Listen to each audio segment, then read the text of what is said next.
nous allons revenir à l'ordre du jour. Monsieur le leader. Où en étions-nous? Au chapitre 20 du chapitre 80, pour être très exact, nous venions d'adopter une série de points. Donc, il n'y a pas de débat en cours et nous reprenons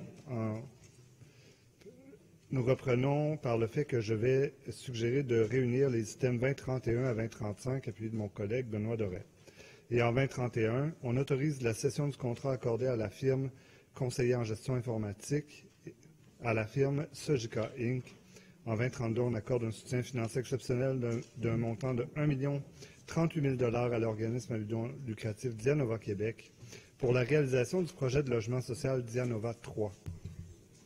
En 2033, on approuve la signature d'un addenda à l'entente tripartite entre l'Office municipal d'habitation de Montréal, la Société d'habitation du Québec et la Ville de Montréal pour la gestion de subventions dans le cadre du programme de supplément au loyer marché privé, SLI de la SHQ. En 2034, on approuve le protocole d'entente tripartite entre le ministre des Affaires municipales et de l'Habitation, le ministre du Tourisme et la Ville de Montréal. Et en 2035, on approuve le projet de par lequel la Ville vend à l'organisme à but non lucratif Dianova Québec, aux fins de construction de logements sociaux et communautaires, un terrain vague situé du côté nord de l'avenue Vigée. Merci beaucoup. Monsieur Baudry. Oui, merci beaucoup, Monsieur le Président. Effectivement, je vais intervenir sur les points 80-2032 et 80-2035.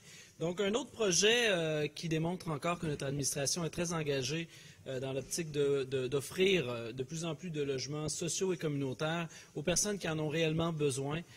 Toujours dans la stratégie 12 000 logements que notre administration a mis en place. Donc ici, on vient travailler avec un organisme qui s'appelle Dianova Canada, un organisme très engagé auprès des personnes aux prises avec des problématiques de polytoxicomanie, aux prises avec des problématiques d'alcool, mais aussi des personnes qui sont en situation de pauvreté, d'itinérance ou d'exclusion. Donc, Dianova travaille essentiellement au centre-ville de Montréal, mais aussi en périphérie. Ils ont des centres de traitement dans le bout de Terrebonne, mais ils gèrent déjà une quarantaine d'unités de logement sur l'île de Montréal. Donc ici, on vient vendre à Dianova un terrain près de l'avenue Vigée, entre Saint-Timothée et Saint-André. Saint-Timothée, oui, c'est ça, et Saint-André. Donc, un projet de 24 unités de logement pour des personnes qui vivent divers problématiques. Donc, encore un autre projet structurant. Et en plus, on vient soutenir l'organisation avec un soutien financier supplémentaire parce que le projet avait des besoins, les coûts de construction ont augmenté évidemment. Donc, on vient soutenir ce projet-là qui devrait se développer dans les 2 prochaines années. Donc, un projet de 4,5 millions de dollars en investissement. Vraiment quelque chose de structurant qui va permettre, encore une fois, d'atteindre les objectifs que nous nous sommes fixés parce que, Monsieur le Président, les besoins sont grands. Donc, voilà. Merci.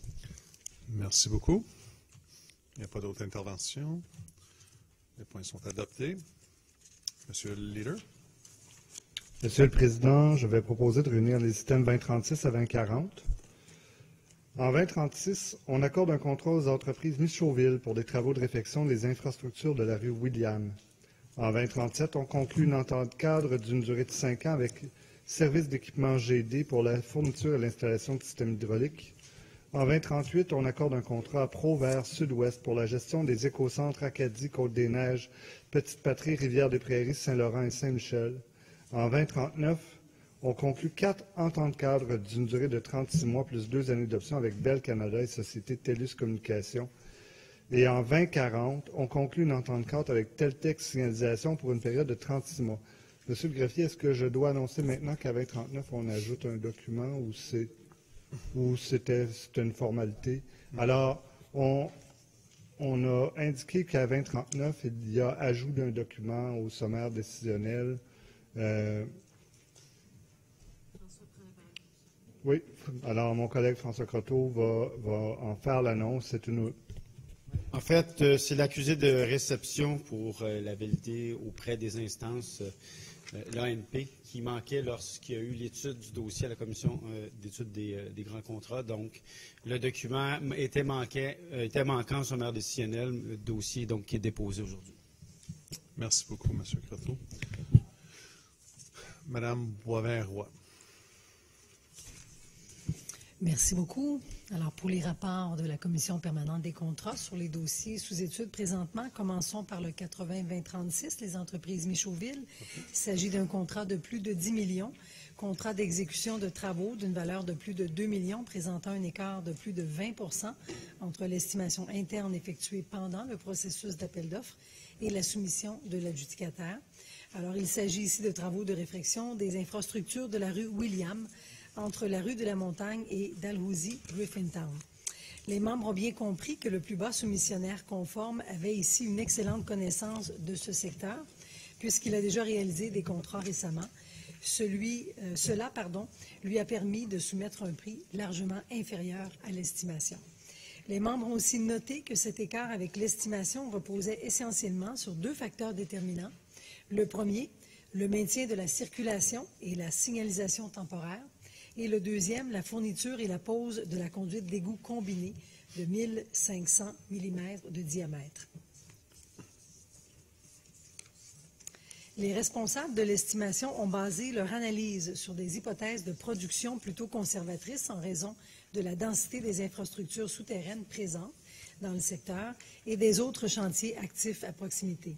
Il semble bien que l'adjudicataire a une vision plus optimiste du défi de ce contrat, ont conclu les membres de la Commission, en accordant au dossier le constat de conformité à l'unanimité. 80-2037, service d'équipement JD incorporé, contrat de biens et services d'une valeur de plus de 2 millions pour lequel une seule soumission conforme a été reçue suite à un appel d'offres. Il s'agit d'une entente cadre pour la fourniture et l'installation de systèmes hydrauliques, de systèmes électriques et d'accessoires sur des châssis de camions fournis par la Ville. Les membres ont reçu des réponses adéquates à leurs questions dans ce dossier. Les membres ont bien compris que l'écart de 14 % entre le prix de l'adjudicataire et l'estimation s'expliquait par une sous-évaluation des coûts de certaines composantes électriques sur le marché et des coûts de main-d'œuvre. Les membres ont apprécié les explications du service sur la présence de seulement 2 entreprises dans ce marché plutôt restreint, dont une a choisi de ne pas déposer de soumission. Dans ce contexte, la stratégie d'approvisionnement retenue a été considérée par les membres de la Commission comme appropriée dans les circonstances. Cette stratégie s'appuie sur 3 axes. Le premier axe, la normalisation des configurations et des aménagements de véhicules. Le deuxième axe, l'obtention d'une entente sur 5 ans, basée sur les prévisions de remplacement des véhicules désuets. Et le troisième axe, une entente basée sur le volume afin de générer des économies d'échelle. En bout de ligne, les membres ont confirmé la conformité de ce dossier à l'unanimité. 80-20-38, Provert Sud-Ouest, il s'agit d'un contrat de biens et services d'une valeur de plus de 2 millions, présentant un écart de plus de 20 % entre l'estimation interne effectuée pendant le processus d'appel d'offres et la soumission de l'adjudicataire. Un écart de prix de plus de 20 % entre l'adjudicataire et le deuxième plus bas soumissionnaire conforme et pour lequel l'adjudicataire en est à un 3e octroi consécutif pour un contrat récurrent. Il s'agit de la gestion des écocentres Acadie, Côte-des-Neiges, La Petite-Patrie, Rivière-des-Prairies, Saint-Laurent et Saint-Michel pour une durée de 60 mois et pour la gestion de l'écocentre La Salle pour une durée de 62 mois. Les membres ont apprécié les explications données par le service. Mais les membres ont noté que certains éléments d'information essentiels auraient gagné à être intégrés au sommaire décisionnel, notamment en ce qui a trait aux addendums, même si ceux-ci n'avaient pas vraiment d'incidence budgétaire. Les membres ont aussi invité le service à compléter un tableau figurant en page 1 du sommaire décisionnel, en y insérant une colonne montrant le prix de chacun des lots, avant les contingences et les taxes, ce qui était absent lors de notre étude. Les membres ont par ailleurs constaté que les explications sur les écarts de prix entre les 2 soumissionnaires pour les divers lots auraient gagné à être plus élaborées dans le sommaire décisionnel. Et enfin, les membres ont salué la volonté du service de l'environnement de favoriser la meilleure gestion possible des écocentres dans un contexte où les conditions ne sont pas toujours favorables. En bout de ligne, les membres ont constaté à l'unanimité la conformité du dossier. 80-20-39, Bell Canada et Société Télus Communications, contrat de biens et services d'une valeur de plus de 2 millions, présentant un écart de plus de 20 % entre l'estimation interne effectuée pendant le processus d'appel d'offres et la soumission de l'adjudicataire. pour les lots 1 et 2. Il s'agit ici de l'allocation de circuits en transmission de données. Les membres ont bien compris les explications du service sur les écarts de prix avec l'estimation. Le service a utilisé des prix historiques récents pour établir son estimation, alors que les quantités demandées dans le présent appel d'offres ont eu un effet à la baisse sur les prix soumis. À titre d'exemple, les prix reçus pour la fibre optique dans le présent contrat ont été inférieurs de 50 % à ceux soumis dans l'appel d'offres précédent. Pour les membres de la Commission, cela montre qu'il y a maintenant davantage de concurrence sur ce marché. Dans un tel contexte, les membres ont jugé normal de recevoir des soumissions plus basses, le marché évoluant très rapidement. Il faudra peut-être que le service tienne davantage compte de cette réalité lors du lancement de ces prochains appels d'offres. Il y avait un document manquant qui a été déposé par notre collègue Croteau et les membres peuvent et ont pu à ce moment-là constater la conformité du dossier à l'unanimité. Et enfin, 80-20-40, tel texte signalisation, il s'agit d'un contrat de biens et services d'une valeur de plus de 2 millions, présentant un écart de prix de plus de 20 % entre l'adjudicataire et le deuxième plus bas soumissionnaire conforme. Il s'agit ici de la fourniture sur demande de services d'intervention diverses en signalisation routière. Les membres ont apprécié les explications données par les représentants du service, notamment en ce qui a trait au nombre limité d'entreprises dans ce marché, en raison d'acquisitions récentes d'entreprises par des concurrents. Les membres ont bien compris que l'expertise sur le marché est limitée pour les services d'intervention diverses en signalisation routière. Malgré tout, le service a néanmoins obtenu un prix inférieur à l'estimation pour ce contrat, ce qui a bien sûr rassuré les membres de la Commission qui ont confirmé également le constat de conformité pour ce dossier. Merci beaucoup. Merci beaucoup. Monsieur Sarré. Merci beaucoup, Monsieur le Président. J'interviens sur les points 80-20-39 et 80-20-40, s'il vous plaît. Sur le point 80-20-39, j'ai bien lu la conclusion de la commission d'examen des contrats et bien évidemment l'explication donnée par ma collègue Karine Boivin-Roy. Par contre, j'aimerais aussi souligner quelques questionnements que j'ai pu soulever à l'étude du sommaire décisionnel. Comme a été expliqué par Mme Boivin-Roy, on constate clairement que les estimations de ce contrat, est-on dire tout simplement, c'est loin du résultat final en termes de prix donné. Si bien que le sommaire décisionnel prend le temps pour nous expliquer les résultats de l'appel d'offres et pourquoi les estimations sont aussi, disons, pour utiliser un terme bien clair, étaient tout à fait fausses et mauvaises. Cela étant dit, les explications elles-mêmes données dans le sommaire décisionnel méritent aussi avoir d'autres explications et soulèvent des questionnements. Premièrement, habituellement, quand il y a une augmentation de la demande, quand on a une augmentation dans la demande en général dans un marché d'un produit, les prix du produit augmentent également, ce qui est normal dans un marché. Le GDD dit exactement le contraire en expliquant que la demande a fait jouer à la baisse de prix. Pouvez-vous, monsieur le responsable du dossier, nous expliquer comment une telle hausse de la demande peut conduire à une baisse de prix sur l'ensemble du marché? On parle ici de fibres, sachant qu'on ne parle pas d'un réseau maillé. On peut avoir une certaine force d'utilisation suite à une demande plus forte. La deuxième explication qu'on aimerait avoir, ça a été donné aussi par le service, concerne la part du marché, la part des marchés du grand joueur. Et ici, mon questionnement a un certain objectif escompté, c'est qu'on aimerait savoir quelle place on pourrait donner aux petits joueurs sur le marché. Ce qui a été donné comme explication, vous nous expliquez que les grands joueurs Bell, Fibre Noire, Vidéotron et TELUS, pour ne pas les nommer, adoptent des politiques de prix agressives pour nuire aux plus petites entreprises. Or, quand on examine les entreprises ayant soumissionné pour ce contrat, on voit une certaine absence de ces noms qui ont été donnés dans le sommaire décisionnel. Admettons qu'on accepte ce contrat, on accepte ce point 20-39, cependant, posons-nous ici la question, comment pouvons-nous expliquer premièrement l'absence de tous les joueurs du marché et quels seront les impacts de ce type de politique de prix ou de politique agressive de prix sur le marché et des ententes qu'on pourra avoir avec ces petits joueurs dans le futur. Par rapport au point 80-20-40, c'est une très bonne nouvelle, mais cependant, il y a 2-3 mois, j'avais soulevé une certaine inquiétude par rapport à ce genre de contrat qu'on doit donner, ou qu'on peut donner tout simplement.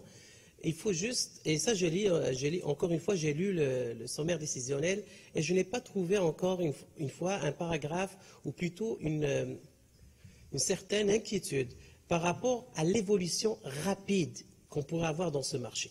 C'est un marché qui se développe d'une manière beaucoup plus rapide que les autres marchés et où on ne veut avoir des contrats liés ou des contrats où on a une stratégie de sortie plus difficile. Encore une fois, dans le contrat lui-même, quand même, on parle d'un contrat de 3 295 000 et plus, où la stratégie de sortie, sachant qu'il y aura un développement de ce marché, n'est pas nécessairement bien claire dans le sommaire décisionnel.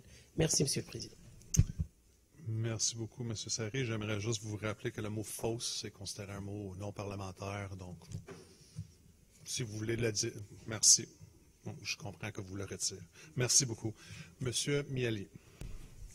Merci, Monsieur le Président. J'interviendrai sur le 80-20-38 pour le contrat accordé à Provert Sud-Ouest, soit pour la gestion des 7 écocentres pour 60 mois et 62 mois dans le cas de l'écocentre La Salle, j'ai le goût de dire enfin, pour évidemment parer aux différentes péripéties que nous avons connues avec les différents écocentres depuis plusieurs semaines qui ont affecté directement les Montréalaises et les Montréalais. Par contre, ça fait beaucoup plus que quelques semaines que ce Conseil s'est prononcé et a levé des drapeaux rouges, ne savait plus comment lever des drapeaux rouges pour alarmer la situation avec le fournisseur, que ce soit avec Millimax, et je peux qualifier le fiasco de Millimax. L'opposition officielle, Monsieur le Président, a à maintes reprises essayé de tendre la main à l'administration, donner des façons de s'assurer qu'on puisse avoir un suivi rigoureux. On a déposé même un amendement en juin 2018 au règlement de gestion contractuelle pour remplacer et élargir la définition de personnes liées. Cet amendement, rappelons-le, avait été rejeté par l'administration. Cet amendement aurait pu aider l'administration à parer un dossier et surtout se protéger face à un dossier comme celui de Millimax, où est-ce que les personnes liées avaient été trouvées fautives. Rappelons-le encore, le 21 août 2018, la motion amendée est adoptée cette fois sur Sanivac, où est-ce qu'on demandait que le Conseil municipal demande au gouvernement du Québec de modifier la loi sur les contrats des organismes publics en élargissant la définition de personnes liées. Et donc, ça fait plus d'un an. Ça fait plus d'un an que ce Conseil demande à l'administration de faire face à cet enjeu qui était grave et on voyait venir le tout. Malheureusement, les Montréalais ont dû subir une perte de service en devant fermer l'écocentre de La Salle, l'écocentre de Saint-Laurent et d'autres également. Aujourd'hui, donc, on a un contrat devant nous qui est plus lucratif, plus cher, de près de 3 millions par rapport au dernier grand contrat que nous avions accordé à l'époque, également pour 7 écocentres. Je comprends, nous sommes quand même quelques années plus tard. On souhaite avant tout que nous pourrons maintenir cette offre de service et que les fournisseurs puissent trouver leur compte afin que les Montréalais continuent à recevoir un service adéquat auprès des écocentres. Parce que c'est bien beau d'adjuger un contrat aujourd'hui, mais si on tombe sur des adjudicataires qui tirent la plug, excusez l'expression, comme on l'a vécu avec les contrats précédents, mais on ne sera pas plus avancé, Madame la Présidente. Alors, 14 millions, il y a également cette option d'adjudication lorsque ouvrira en 2000 pour le nouvel écocentre. J'ai peine à saisir Néanmoins, à quel moment on pourra déterminer si on part en appel d'offres ou pas? Il faudra sonder le marché, de toute évidence, avant, parce que un coup qu'on doit ouvrir l'écocentre, du moins, je n'ai pas le contrat sous la main pour être en mesure de dire que nous pourrons lever l'option pour le nouvel écocentre. Cela étant dit, Madame la Présidente, j'ai le goût de dire enfin, en espérant que le contrat sera mené à terme pour les 62 mois. Merci. Merci beaucoup, M. Miele. La parole à M. Croteau. Merci, Madame la Présidente. En droit de réplique sur le point 80-20-39. Alors, tout d'abord, sur la question des prix. Si vous avez remarqué, au cours de la dernière année et demie, la Ville de Montréal a accentué sa stratégie de transformation numérique, ce qui fait en sorte que les grands joueurs ont vu une opportunité extraordinaire de pouvoir faire affaire avec la Ville de Montréal.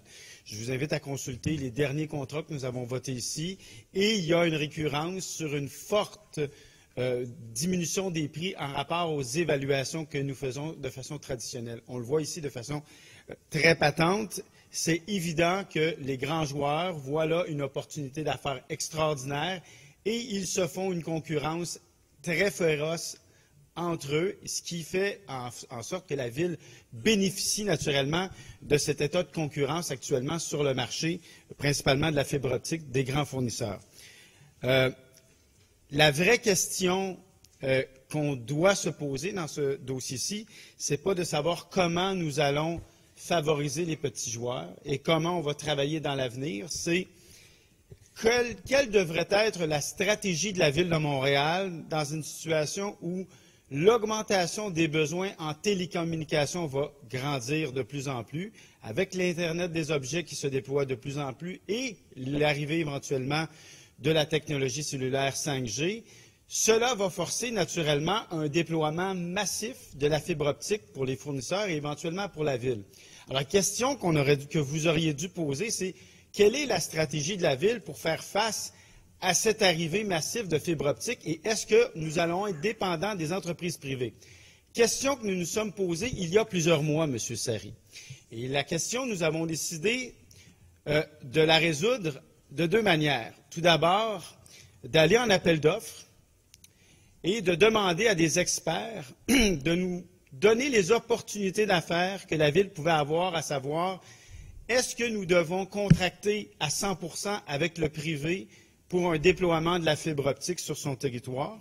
Est-ce qu'on ne serait pas plutôt dans un modèle d'affaires de partenariat public-privé afin de créer un consortium entre les différentes compagnies de télécommunications et la Ville et partager les coûts et les revenus éventuellement? Ou encore, est-ce que la Ville ne pourrait pas elle-même faire installer une fibre optique propriétaire et louer ces installations aux entreprises et là faire du revenu et à terme diversifier les revenus de la Ville de Montréal? Personne ici est capable d'y répondre. Donc ce matin, vous avez peut-être remarqué, nous avons lancé un appel d'offres pour connaître quelle est la meilleure opportunité d'affaires pour la Ville de Montréal. Et aussi, dans cet appel d'offres, nous allons demander quel est le meilleur modèle de gouvernance entre les différents services de la Ville et les différentes compagnies. Et c'était tellement une bonne idée, M. Sarry, que l'UMQ a décidé de financer à 40% cet appel d'offres. C'est une première. On a scellé un partenariat avec les 10 plus grandes villes du Québec qui ont dit « Voilà un excellent leadership de Montréal qui va permettre à toutes les villes du Québec de se préparer face à ce déploiement massif de la fibre optique. » Et c'est ce que nous avons décidé de lancer. Et nous l'avons annoncé ce matin en compagnie de l'ensemble des partenaires et de l'écosystème, y compris des compagnies de télécommunications. Et c'est ça la question que vous auriez dû me poser. Je suis fier de vous la donner et de vous rappeler que nous avons fait cette annonce fièrement ce matin, ici même à l'Hôtel de Ville. Merci, M. Croteau. À vous la parole, M. Parenteau. Merci, Mme la Présidente. En droit de réplique pour le 80-20-38. Alors, effectivement, j'abonde dans le sens de M. Miele, comme quoi c'est une très bonne nouvelle qu'on octroie ce contrat. Petite parenthèse, par exemple, au niveau, dans les cas précédents, au niveau des personnes liées, c'est quand même assez large dans la mesure que, dans le cas qu'une personne n'est pas nécessairement liée, pourrait être problématique. Dans ce cas-ci, on était protégé par un contrat avec une caution d'une compagnie qui n'a pas pu apporter cette caution puis respecté. Alors, c'est ce qui nous a un peu mis dans le trouble. Mais la bonne nouvelle, la situation des écocentres devrait être réglée d'ici la fin de la semaine. Alors, c'est une très bonne nouvelle. On a une entente avec des modifications qui vont nous permettre de redonner le service aux citoyens dans nos écocentres. Alors, je voulais juste quand même vous le souligner. Merci. Merci, M. Parenteau. Alors, ces points sont adoptés. Monsieur le leader.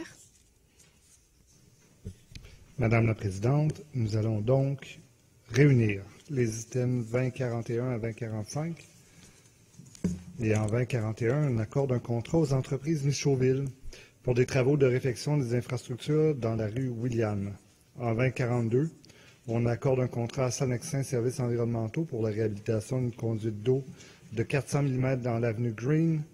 En 2043, on accorde un contrat à Eurovia Québec Grand Projet pour des travaux de conduite d'eau principale et secondaire.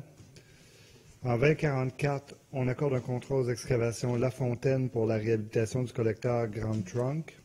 Et en 2045, on conclut une entente cadre de services professionnels avec Lévio Conseil pour la prestation de services de développement pour solutions numériques. Merci, M. Limoges. Donc, la parole à Mme Boisvert-Roy. Merci beaucoup. Alors, on va poursuivre en tandem, M. Limoges, avec les rapports de la Commission pour les 5 dossiers qui viennent d'être mentionnés. Donc, commençons par 80-2041, les entreprises Michauville. Il s'agit d'un contrat de plus de 10 millions, contrat d'exécution de travaux d'une valeur de plus de 2 millions, présentant un écart de prix de plus de 20 % entre l'adjudicataire et le deuxième plus bas soumissionnaire conforme. Il s'agit des travaux de réfection des infrastructures dans des rues de Griffintown. Les membres ont reçu des réponses satisfaisantes à leurs questions dans ce dossier. Ils ont bien compris que la soumission du deuxième plus bas soumissionnaire dans ce dossier était déraisonnable et non compétitive pour la plus grande partie des articles mentionnés. Par ailleurs, pour les membres, l'écart modeste de 7,6 % entre l'estimation et le prix soumis par l'adjudicataire proposé est tout à fait raisonnable. Enfin, les membres ont aussi considéré que la présence d'une clause sur l'expérience du soumissionnaire dans ce dossier était appropriée et, ultimement, les membres ont confirmé la conformité à l'unanimité de ce dossier. 80-2042, Sonnexin Services environnementaux, contrat d'exécution de travaux d'une valeur de plus de 2 millions pour lequel une seule soumission conforme a été reçue suite à un appel d'offres.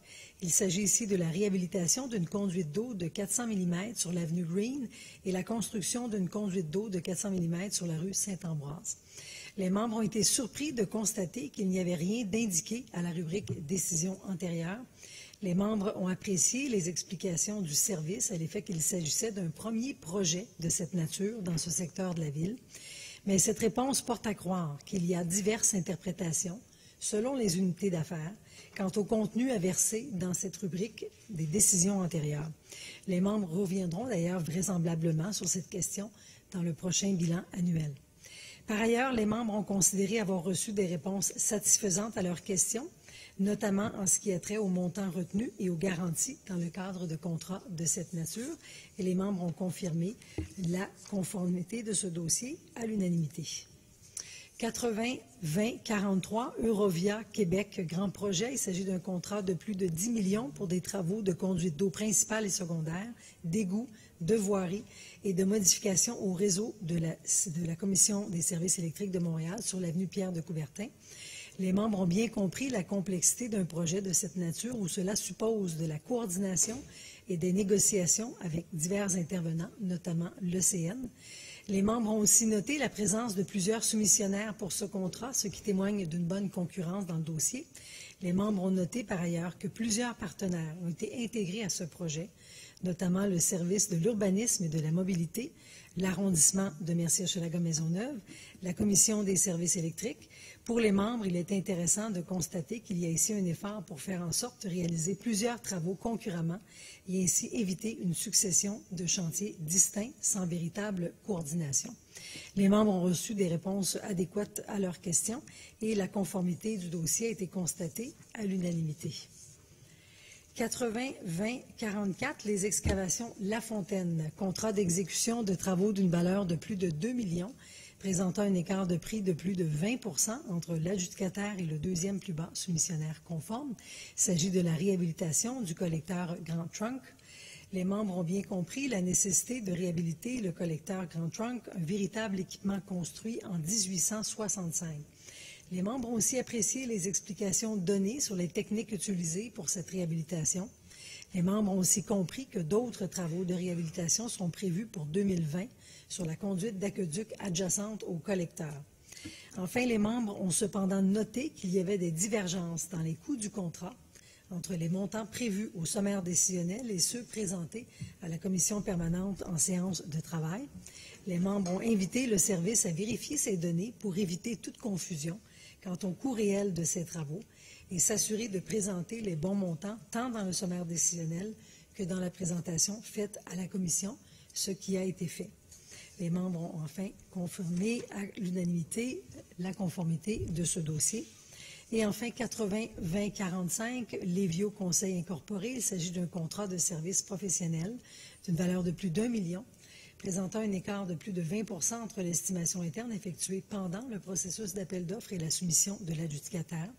Il s'agit ici de services de développement pour solutions numériques, applicatives et transactionnelles. Les membres ont constaté avec bonheur l'arrivée de nouveaux joueurs sur le marché du développement des solutions numériques, applicatives et transactionnelles. Les membres ont bien compris que l'adjudicataire proposé, désireux de percer le marché, a déposé une soumission très compétitive. Cela dit, la présence dans ce dossier de 7 soumissionnaires jugés conformes administrativement ne peut être qu'une bonne nouvelle. Je suis contente que ça vous fait sourire, Madame la Présidente. Les membres ont bien compris que le service entendait à l'avenir morceler certains de ces appels d'offres pour favoriser l'entrée de nouveaux soumissionnaires. Les membres ont considéré avoir reçu, en bout de ligne, des réponses satisfaisantes à leurs questions et ont constaté à l'unanimité la conformité de ce dossier. Merci. Merci beaucoup, Mme Boisverrois. La parole à M. Sari. Merci beaucoup, Madame la Présidente. J'interviens sur le point 80-20-45. Peut-être que j'ai bien compris l'intervention de Mme Boisvin-Roy. Il y avait 7 soumissionnaires. Moi, j'avais compris qu'on avait 8, si je ne me trompe pas sur ce point-ci. Si je comprends bien, c'est un appel d'offres. Encore une fois, un contrat qui va être donné pour 5,5 millions de dollars pour aider la ville et le service de technologie d'information à déterminer qu'elle devrait faire pour ses applications et ses systèmes d'information. J'aimerais savoir très exactement pourquoi a payé 5,5 millions de dollars en service professionnel à Lévio, une séance d'information générale sur la vision TI de la ville. Il nous semble que ce contrat, étant non technique, non de réalisation de projet, non de développement, et donc il s'ajoutera probablement aussi à d'autres contrats qu'on a vus les derniers mois, à part si je me trompe, aussi entre tous les contrats que nous avons accordés dans les derniers mois dans le domaine de l'informatique, notamment plusieurs de services conseils, services de vision informatique, services liés à l'architecture d'entreprise, ainsi de suite. Il y en a moins qu'on a vu sur des réalisations concrètes de livrables pour à la fois les citoyens et à la fois les employés de la ville pour aider à bien traiter l'information. J'aimerais aussi faire remarquer quelque chose qui n'a pas été souligné, c'est la compagnie ou l'entreprise choisie, la firme qui a été choisie, la firme Lévio. Nous ne payons pas pour le prix, encore une fois, on paye un 5,5 millions de dollars pour un service conseil, pour un service d'expertise. Et quand on parle d'un service d'expertise, alors on parle ici vraiment d'aller chercher des experts, des heures de travail, ou plutôt tout simplement de la recherche ou des documents nous aidant plutôt à s'orienter au niveau de la vision. Cependant, Lévio a gagné en ayant un pointage parmi les plus bas et les plus inférieurs, plutôt inférieur à ses concurrents au niveau de la grille et au niveau de la colonne expertise. Alors, on choisit une firme pour nous aider, une firme experte, une firme qui va nous aider un peu dans notre expertise, dans notre façon de faire. Et on a choisi de payer le moins cher, sachant qu'on a choisi la firme qui a dans la grille l'expertise le plus faible. La ville aurait pu avoir visiblement un meilleur service, sachant que ce qu'on cherche ici, c'est surtout un service conseil. Est-ce que la ville a songé à revoir ce système de pondération parce qu'il donne maintenant accès tout simplement, il donne à une firme qui a une expertise faible, il lui donne un contrat quand même de 5,5 millions de dollars au niveau de service conseil. Merci, Madame la Présidente. Merci beaucoup, M. Sari. M. Croteau. Merci, Madame la Présidente. Alors, en droit de réplique au point 80-20-45. Alors, tout d'abord, simplement rappeler, ce n'est pas seulement des services conseils, des services professionnels qui incluent plusieurs types de travaux qui devront être réalisés. Et d'ailleurs, il y a plusieurs projets au PTI qui sont identifiés dans le sommaire des CNL. Et c'est important, et je le rappelle, c'est relié directement avec aussi notre stratégie de développer davantage de logiciels libres et notre incapacité aussi à avoir 100% de la main-d'œuvre à l'interne pour le développement, parce que cette stratégie est pour nous importante. Nous avons déjà 85 applications en solutions libres à la Ville de Montréal, et à cet égard, on doit continuer à maximiser.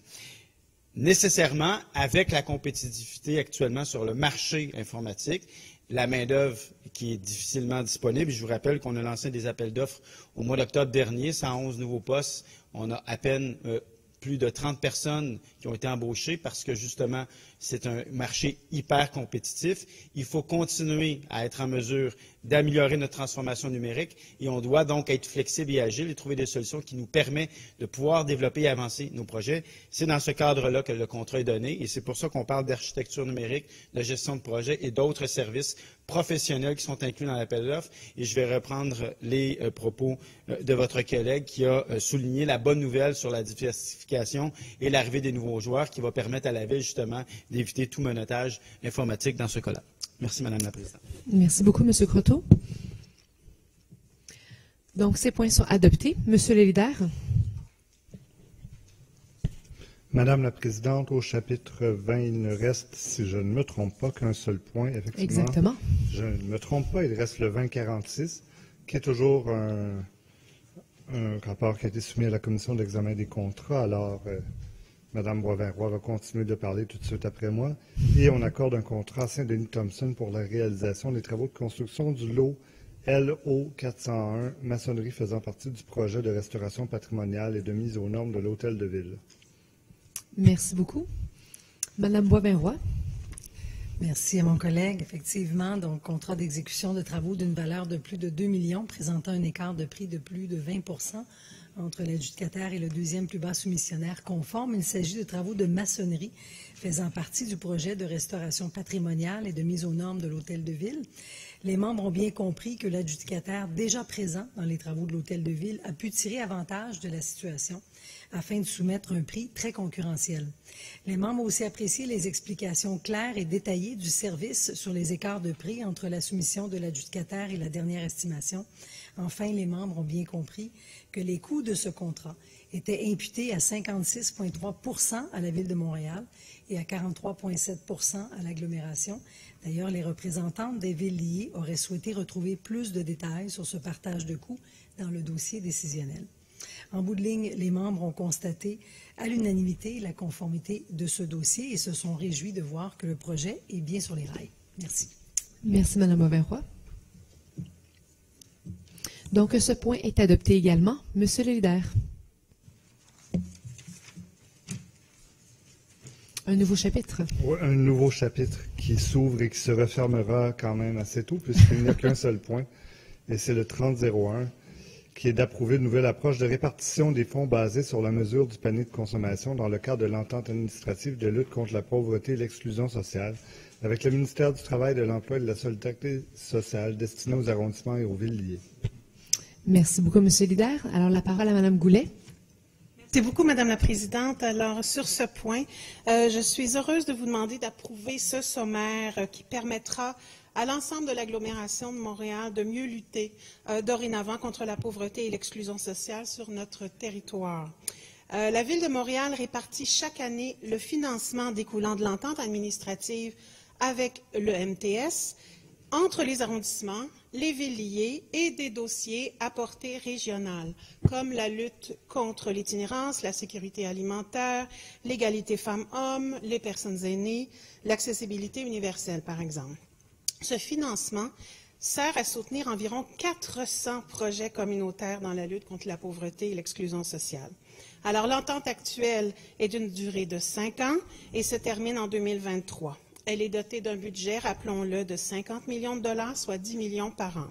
C'est 1 million de plus versé annuellement que l'entente précédente et 56 % du fonds est consacré aux projets communautaires dans les arrondissements et les villes liées. Nous avons révisé l'indice socio-économique à la base du calcul du financement versé aux arrondissements et aux villes liées. Cet indice n'avait pas été révisé depuis 2009. Alors, au terme de l'exercice, et sur recommandation aussi de la Commission sur le développement social, Mme Marie DeRoss, vice-présidente, a déposé le rapport aujourd'hui. La Ville a privilégié l'application de la mesure du panier de consommation, la fameuse MPC, pour la répartition des fonds, car c'est cette mesure qui nous apparaissait la plus équitable, puisqu'elle tient compte du nombre de personnes en situation de pauvreté et non pas du statut de défavorisation d'un quartier. Cet indice tient compte du coût des biens et des services essentiels pour mener une vie décente, comme le logement, l'habitation, l'habillement et le transport. Il fait consensus dans le milieu communautaire et académique dans sa capacité de refléter les besoins de base d'une famille. Nous avons également consulté le milieu communautaire montréalais afin de connaître sa position sur l'application de la MPC. Alors finalement, l'emploi de cette nouvelle méthode et l'augmentation de l'investissement annuel ont ainsi permis d'augmenter le budget annuel de près d'une dizaine d'arrondissements et de 6 villes liées, et ce, sans diminuer les sommes pour les autres arrondissements et villes liées. Alors, ce travail a été réalisé par le Service de la diversité et de l'inclusion sociale, que je remercie, et il répond à des recommandations du récent rapport de la Commission du développement social, dont je remercie encore les membres pour leur travail. Merci beaucoup. Merci beaucoup, Mme Goulet. Monsieur Langevin. L'entente avec Québec a été augmentée. On parle de 1 million de plus pour les 5 prochaines années. Quand j'ai parlé tantôt de 340 000 à 400 000 personnes qui vivent dans un état de survie à Montréal, je me questionne à savoir mathématiquement comment on peut se contenter ou justifier que 10 millions, c'est suffisant pour financer 400 groupes qui sont couplés d'une situation où est-ce que les commissions scolaires sont en train d'enlever leurs locaux.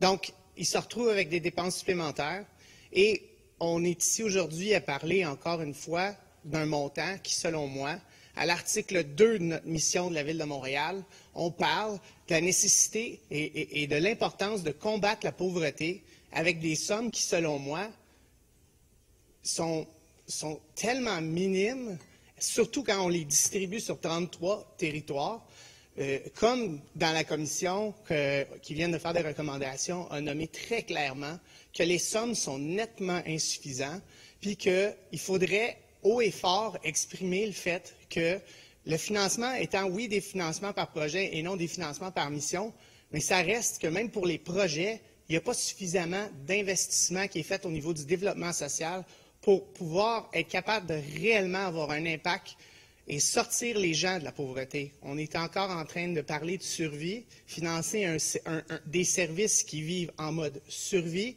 et je pense qu'il faut absolument relancer le débat sur la question de la pauvreté et du rôle de Montréal par rapport à Québec sur la question.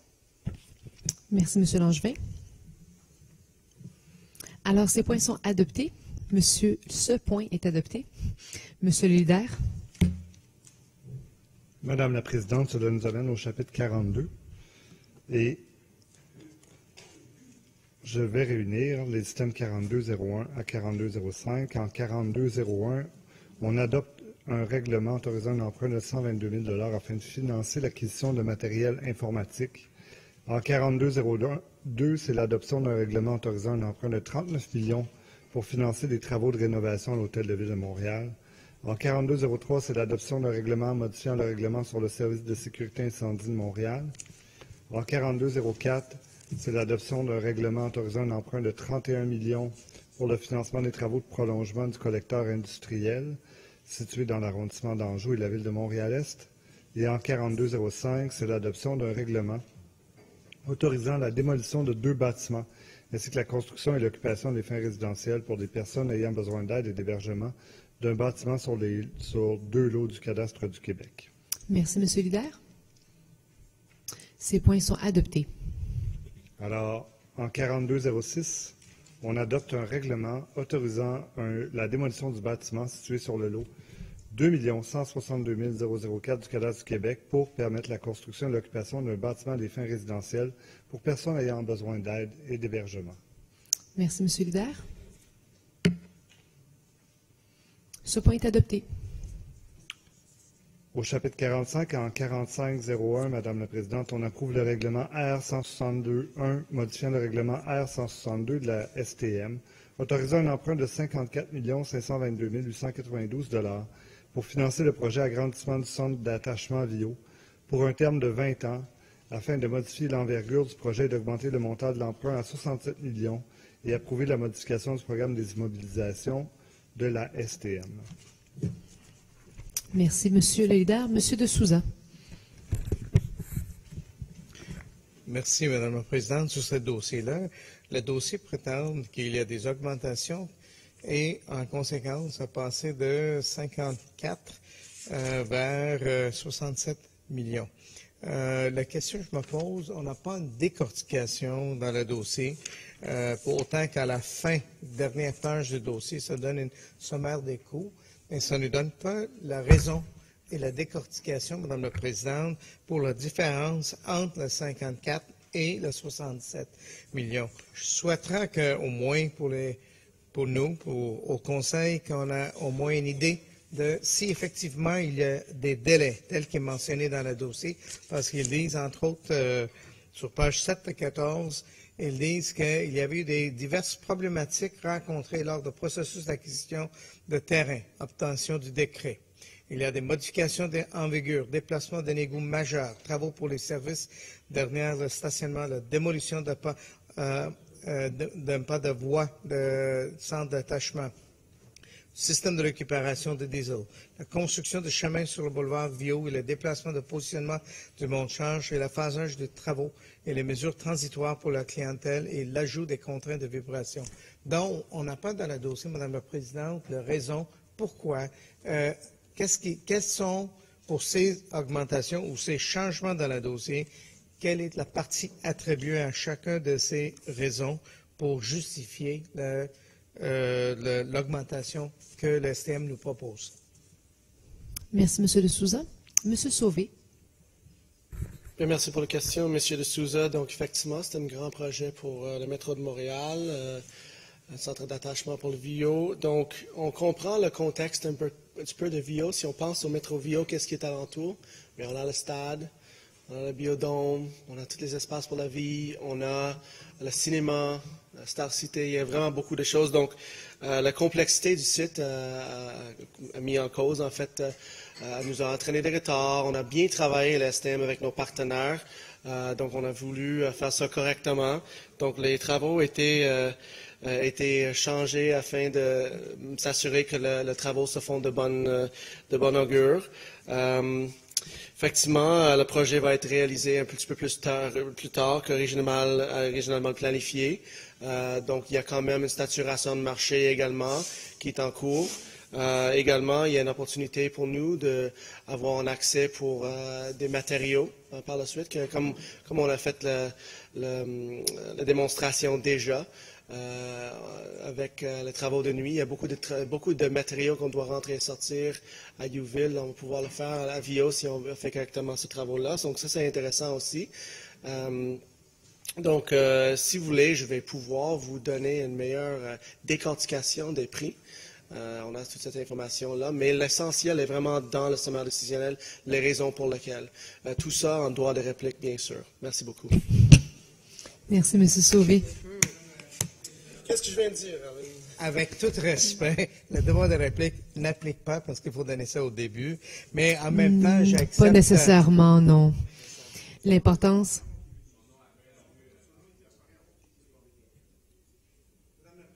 J'accepte l'offre de M. Sauvé pour nous donner tout ce que je souhaite, que vous avez bien raison. Les raisons sont marquées dedans. J'aimerais bien pour chaque raison que le montant soit attribué pour qu'on puisse avoir une vue complète. Merci, Mme la Présidente. Merci beaucoup, M. de Souza.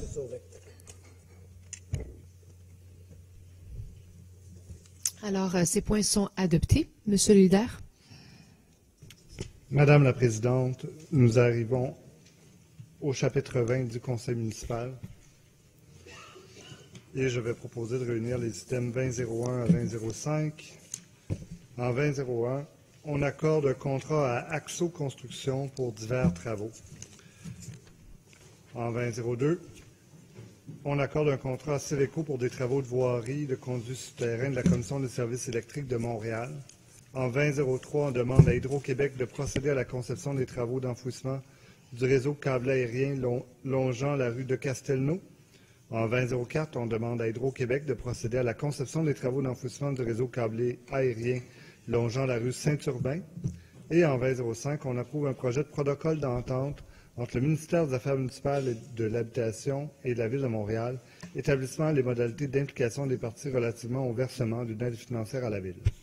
Merci, M. Limoges. Alors, Mme Lattanzio, à vous la parole. Merci, Madame la Présidente. Donc, j'interviens au 2001. Alors, l'accessibilité universelle des installations, dont celle du quartier des spectacles, lieu regroupant de nombreuses salles de spectacle, musées et espaces de festivités, est une préoccupation constante de notre formation.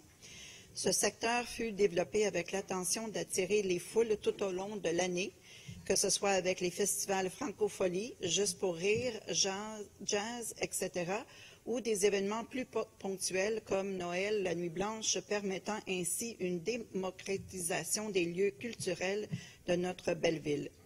Il est donc primordial de rendre Montréal aussi inclusif, sécuritaire et accessible que possible.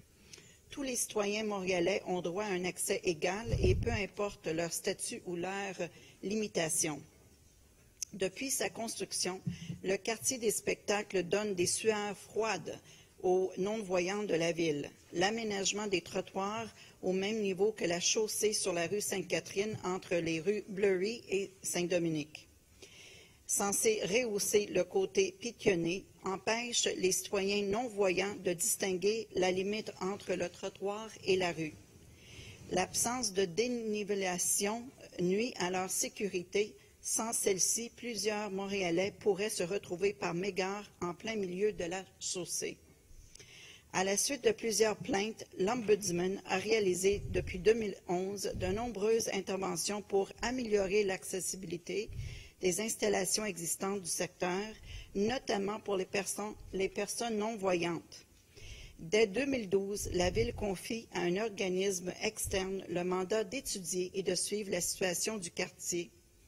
Le constat est que plusieurs lacunes sont présentes, dont aux intersections routières au niveau de la piste cyclable Maisonneuve et l'absence de garde-corps à l'esplanade.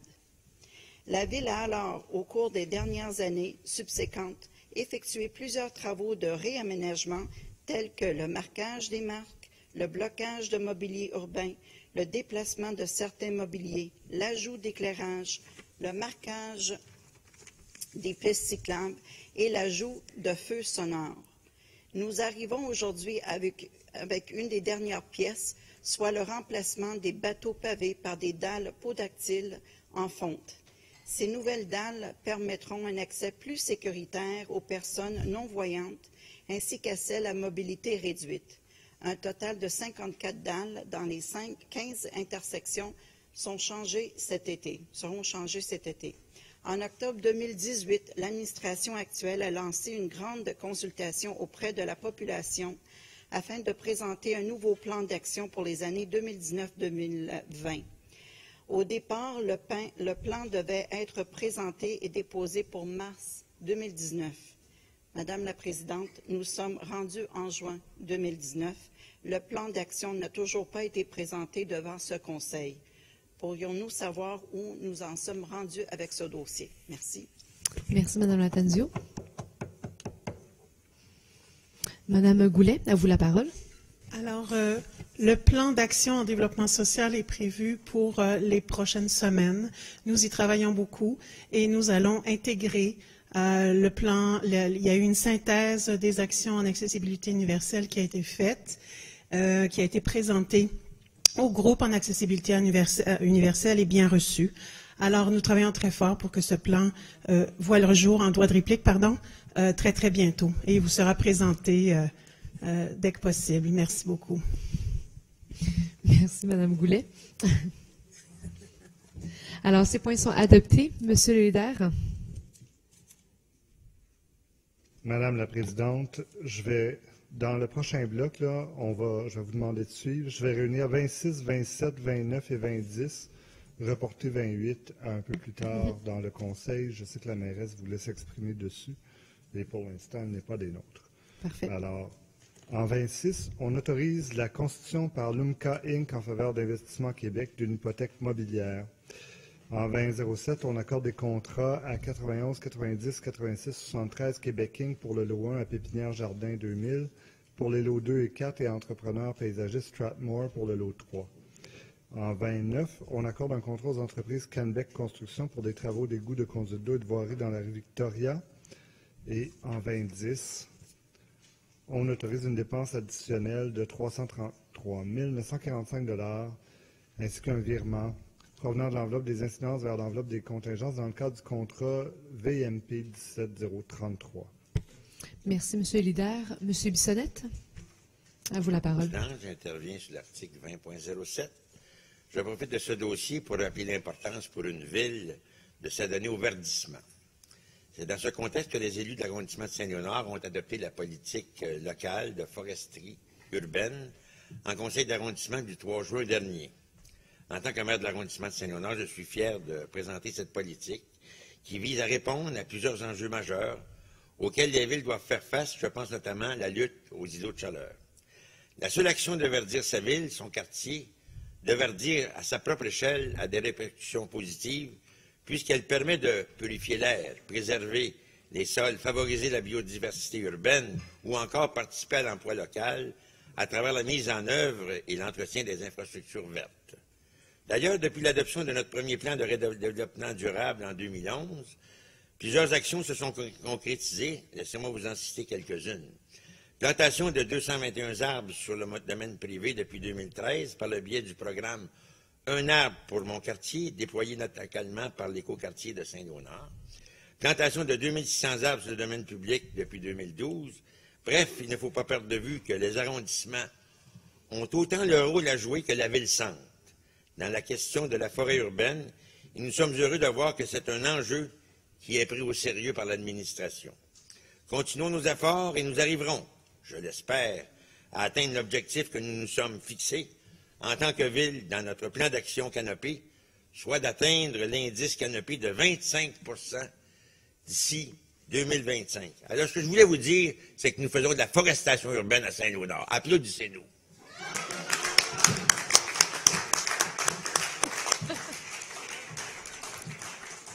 Merci, M. Bissonnette. La parole à Mme Lattanzio. Merci, Madame la Présidente. Donc, je vais intervenir sur les points 20.09 et 20.10. Alors, remarque pour le 20.09. Alors, les entreprises Canbec Construction Inc. sont dirigées par un certain Andreoli, lequel est connu médiatiquement pour avoir participé au cartel de l'époque de pré-2009 à la Ville de Montréal. Canbec Construction, c'est aussi l'histoire du sel de CUSM. On se souviendra que Canbec avait été vu en train d'utiliser du sel payé par l'argent public pour aller desservir ses clients privés. D'après le registre des entreprises du Québec, Andréoli est toujours un administrateur de cette compagnie. Cette intervention n'a en aucun cas et but de présumer quoi que ce soit, mais comme nous l'avions dit pour Mélimax, qu'il fallait faire attention, nous souhaitons encore une fois vous prévenir. Canbec Construction n'est pas une entreprise recommandable. Elle a certes gagné le contrat légalement, mais nous ne remettons pas ça en cause, mais il faut faire attention. Alors, on vous prévient. Pour le 2010, le contrat original avait été octroyé en 2017 à l'entreprise Excavation Loisel Incorporée pour des travaux de modification à la conduite d'égout sous l'ancienne rue des Rivières dans le quartier des Gares. Le contrat avait été originellement pour la somme de 3 481 484,57 $.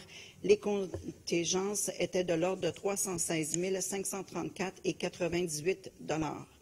La séquence des travaux avait été planifiée en étroite collaboration avec le ministère du Transport du Québec et l'entreprise Cadillac Fairview, de sorte que les travaux étaient prévus en septembre sur la rue Peel, en octobre pour la rue Saint-Antoine et en novembre sur la rue Jean d'Estrée. Bref, les travaux étaient prévus entre septembre et novembre 2017.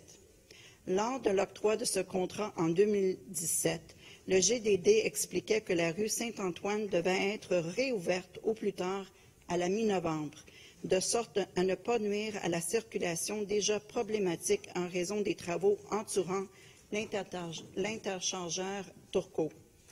Le risque de congestion véhiculaire au centre-ville avait été jugé élevé par le Bureau d'intégration et de coordination, advenant que le chantier de la ville ne se déroule en même temps que la fermeture des bretelles du MTQ. Aujourd'hui, nous sommes devant une demande de majorer le contrat original d'une somme additionnelle de 360 000 en raison des coûts excédentaires reliés à la décontamination des sols, à l'accélération des travaux et à divers travaux non prévus au contrat. L'ajout des divers travaux non prévus a ralenti l'exécution des travaux de sorte que l'entrepreneur a dû travailler de nuit et de fin de semaine afin de se rattraper dans les journées de retard. Ces nouveaux travaux ont coûté une somme supplémentaire de 676 867 $, soit 360 000 $ en plus du montant prévu dans les contingences de 2017. Puisque les travaux se sont étirés jusqu'en novembre, comment ils devraient, dès le départ, pourriez-vous nous expliquer les primes données en dédommagement des travaux en conditions hivernales? Merci. Merci, Mme Lattanzio. Monsieur Ouellette. Oui, merci, Madame la Présidente. Donc, plusieurs droits de réplique, 20.07, 20.09, je crois aussi 20.10. Non, attendez, excusez-moi. Non, c'était pas 20.10, c'était 20.09. Je vais y aller dans l'ordre plus simple. Il commence à se faire tard.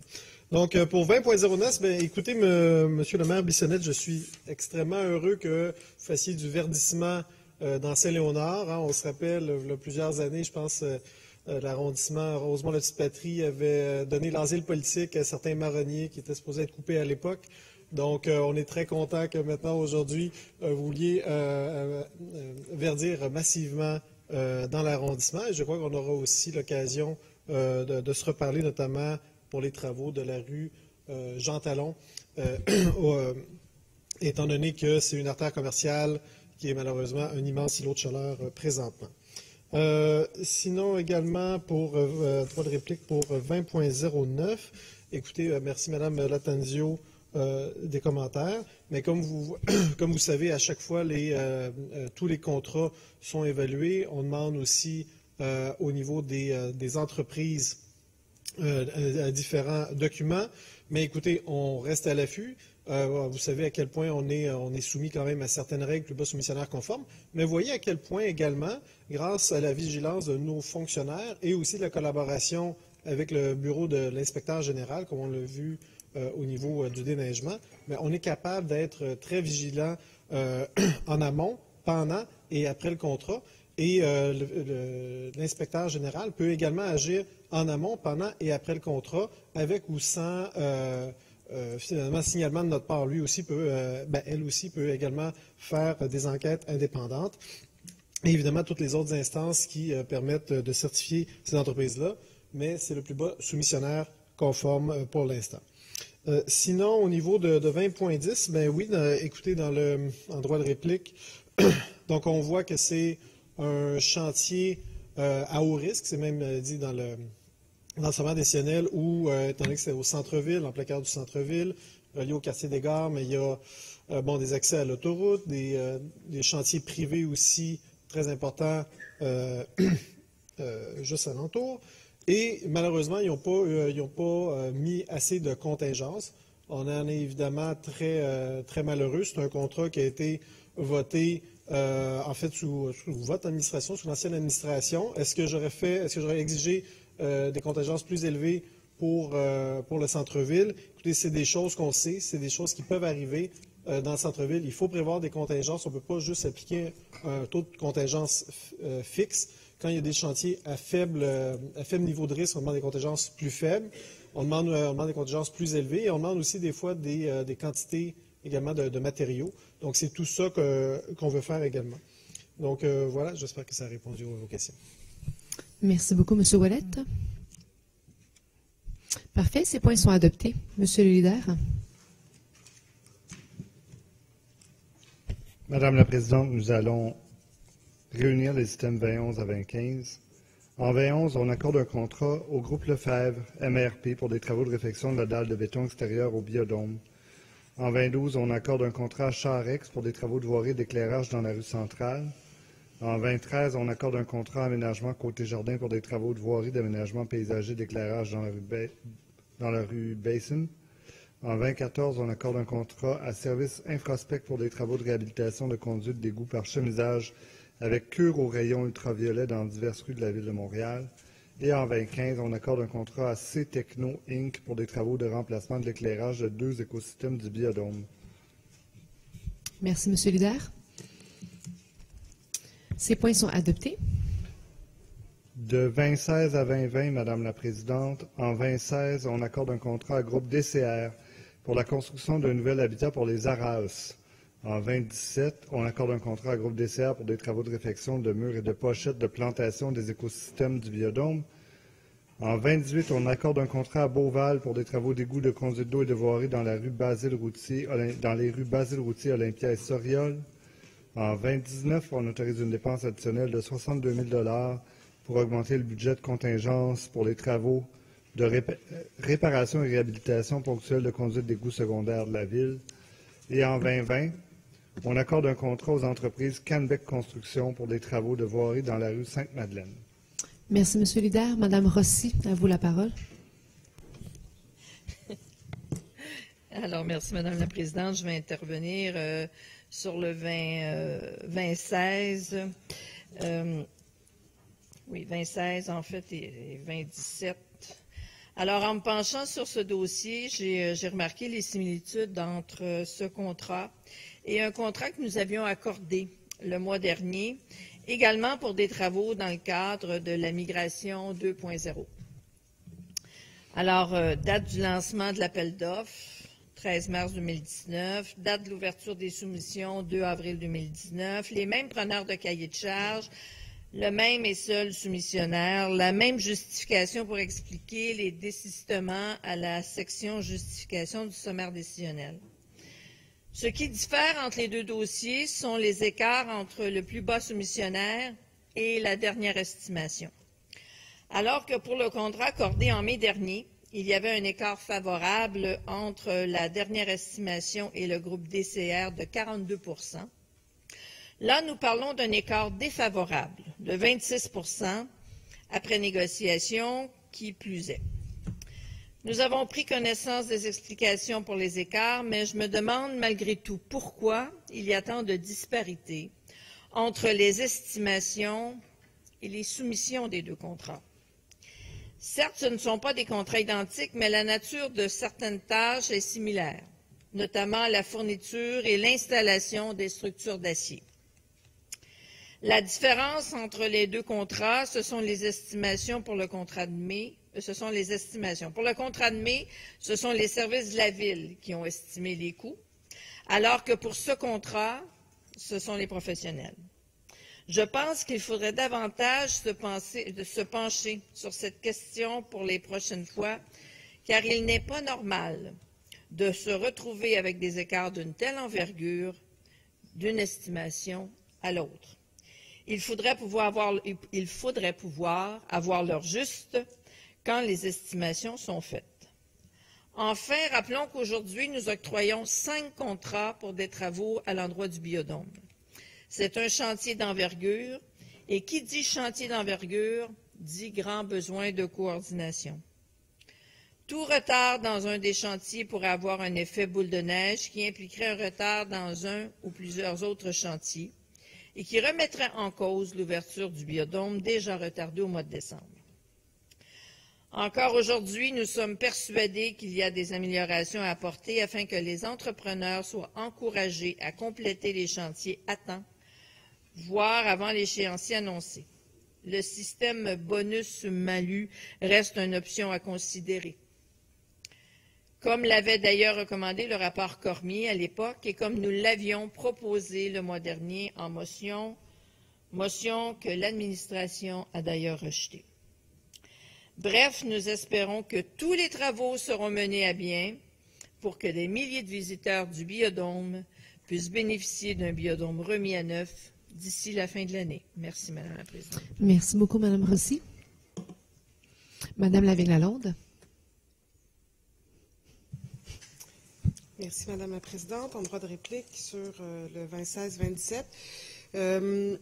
C'est un chantier d'envergure, en effet. C'est un chantier qu'on suit de manière qu'on suit de manière hebdomadaire. En fait, il y a des réunions, comme je l'ai mentionné au dernier conseil, il y a des réunions hebdomadaires avec l'ensemble des personnes qui sont responsables du chantier et donc des nombreux chantiers qui ont lieu à la fois. Mais je pense que sincèrement, dans un dossier aussi complexe que le biodôme, dans ce sens où on est en train de refaire des écosystèmes dans un bâtiment qui servait à faire des courses de vélo, là, on est quand même dans un chantier qui est très complexe. On travaille avec du vivant, avec des plantes, avec des animaux qu'il va falloir réinstaurer dans ces lieux-là. Je pense que on n'est pas en train de refaire une rue, là. On est vraiment dans un contexte extrêmement particulier où il n'y a pas énormément de joueurs qui peuvent aller soumissionner. On voit beaucoup dans les explications, justement, d'un dossier à l'autre, où on nous dit, les gens ont pris des cahiers de charges, mais se sont rendus compte qu'ils n'avaient pas nécessairement l'expertise pour réaliser les travaux. Donc, je pense que c'est important. Dans celui sur l'éclairage, on nous mentionne justement que c'était des gens qui font vraiment de l'éclairage, qui avaient pris le cahier de charge, mais finalement, c'est vraiment des gens qui font de la construction dont on avait besoin. Donc, c'est un chantier qui est extrêmement complexe et je crois qu'il faut peut-être le regarder avec un regard différent là, de ce qu'on fait au quotidien dans nos opérations de la ville. C'est un chantier qui est suivi à la lettre, puis des gens qui font des habitats pour des haras, il n'y en a pas des milliers. Fait qu'on fait avec ceux qui sont là. Ça nous est arrivé de recevoir le sommaire décisionnel et de le retarder d'une semaine en se disant on veut vraiment prendre soin de l'analyser, de regarder, de poser des questions. C'est un travail que je fais à chaque semaine au comité exécutif. On retourne voir les services pour s'assurer justement qu'on a toutes les réponses à nos questions avant d'aller de l'avant avec les sommaires décisionnels, justement parce que c'est un chantier complexe. On ne veut pas qu'il y ait de retard, mais on ne veut pas non plus justement avec des bonus-malus encourager des gens à aller plus rapidement, ce qui pourrait avoir des impacts négatifs sur le reste du chantier. Donc, c'est un chantier qu'on suit de très, très près et jusqu'à maintenant, on est très encouragé par rapport au suivi, à la rigueur des gens au SGPI et à Espace pour la vie qui suivent ce dossier-là. Et on est très confiant et confiante que le biodôme ouvrira et accueillera l'ensemble des visiteurs qui viendront à la fin de l'année et que ce sera un biodôme absolument extraordinaire, unique au monde tel qu'il l'est déjà, mais qui sera encore plus extraordinaire. Merci beaucoup, Mme Lavigne-Lalonde. Alors, ces points sont adoptés. Monsieur le leader. Madame la Présidente, je vais réunir les systèmes 2021 à 2025. Et en 2021, on accorde un contrat à Procova pour la réalisation des travaux de mise aux normes des issues du biodôme et du planétarium. En 2022, on approuve un projet de convention de service de gré à gré pour assurer la mise en œuvre d'une cellule d'intervention et de protection développée par le Bureau d'intégration des nouveaux arrivants à Montréal. En 2023, on approuve une entente entre la Ville de Montréal et la STM et on autorise le virement de crédit totalisant 1 489 000 à la STM. En 2024, on approuve l'exercice par la Ville d'une option d'achat conformément à une entente intervenue entre la Ville et la Société Stationnement Montréal et le projet d'acte à intervenir entre la Ville et la Société en commandite relativement à l'acquisition par la Ville d'un immeuble situé au nord-ouest de l'intersection formée par les rues Beaubien et Boyer. Un dossier formidable, Madame la Présidente. Et en 2025, on accorde un soutien financier de 330 000 $ à la Société de développement commercial Hochelaga-Maisonneuve pour une période de 3 ans. Merci, Monsieur le leader. Madame Papianou. Merci beaucoup, Madame la Présidente. Donc, je me lève pour le point 20-022. Donc, je voulais seulement rappeler au Conseil municipal, même si l'heure est tardive, que 70% des gens, des immigrants arrivent à Montréal. Donc, Voilà une administration qui s'en soucie, donc qui prend les devants. On ne souhaite pas que ces immigrants subissent les mêmes contre-coups que l'ancienne immigration, donc on veut être prêt. Et ce point est en réalité en lien avec une démarche qu'on avait entamée en 2018 qui s'appelle le plan d'action Montréal inclusive du BINAM. Donc c'est un des axes qui s'appelle Ville responsable et engagée. Vous avez vu qu'on a fait l'annonce la semaine dernière aussi de bien accueillir les gens qui sont sans un statut légal à Montréal. Donc une clientèle qui est particulièrement vulnérable, donc les personnes sans statut légal d'immigration, ça peut être tout le monde, ce n'est pas seulement les gens qui traversent les frontières illégalement, mais sont des étudiants dont le visa est expiré, sont des femmes ou des maris qui rejoignent leur conjointe et puis qui oublient de faire toutes les démarches. Donc on est extrêmement sensible à cette clientèle vulnérable. Donc, vous avez vu qu'on avait annoncé la politique d'accès aux services municipaux sans peur. Dans cette démarche, on est aidé par Médecins du Monde qui vont permettre à des gens d'avoir une carte d'identité, un papier d'identité afin de pouvoir accéder à tous les services, aux bibliothèques, aux piscines, aux installations sportives de la Ville de Montréal, mais aussi dans le cadre de dossier qu'on vous présente ce soir, une cellule d'intervention et de protection qui est faite avec le Centre d'aide aux victimes d'actes criminels, le CAVAC tout court. Cette cellule vise particulièrement et spécifiquement à informer, orienter et à référer les personnes qui sont victimes ou témoins d'un abus ou d'un crime à des ressources spécialisées et spécifiques à leurs besoins. La cellule accompagne également les personnes proches de la victime immigrante, victime d'abus ou d'actes criminels. Vous savez aussi qu'une ressource mobile va être aussi dévouée à rejoindre les personnes victimes là où elles sont, par exemple autour des stations de métro ou dans des lieux isolés. Les personnes qui n'ont pas un statut légal ont de la difficulté à exprimer un besoin de sécurité ou un besoin ou à dénoncer tout simplement. Donc, comme je disais, la mise en œuvre sera assurée par le CAVAC avec bien sûr le soutien de la Ville. Le CAVAC embauchera une personne dédiée pour recevoir et traiter ces demandes d'aide.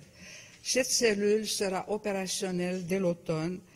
Je n'ai pas besoin de vous présenter le CAVAC qui a une expérience et une expertise de plus de 30 ans en matière de soutien, d'intervention post-traumatique et psychosociale, de connaissance de l'appareil judiciaire, ainsi que de tous les organismes qui sont impliqués. Donc, nous sommes persuadés que les 129 000 $ qui sont soumis dans le présent sommaire décisionnel seront utilisés à bon escient et les personnes seront entre des bonnes mains. Donc, je suis très fière de faire cette annonce. Merci. Merci beaucoup, Mme Papayannou.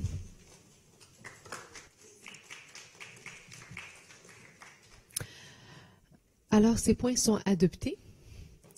Et oui, je viens de voir l'heure. Alors, à demain matin. Merci beaucoup. Bonne nuit.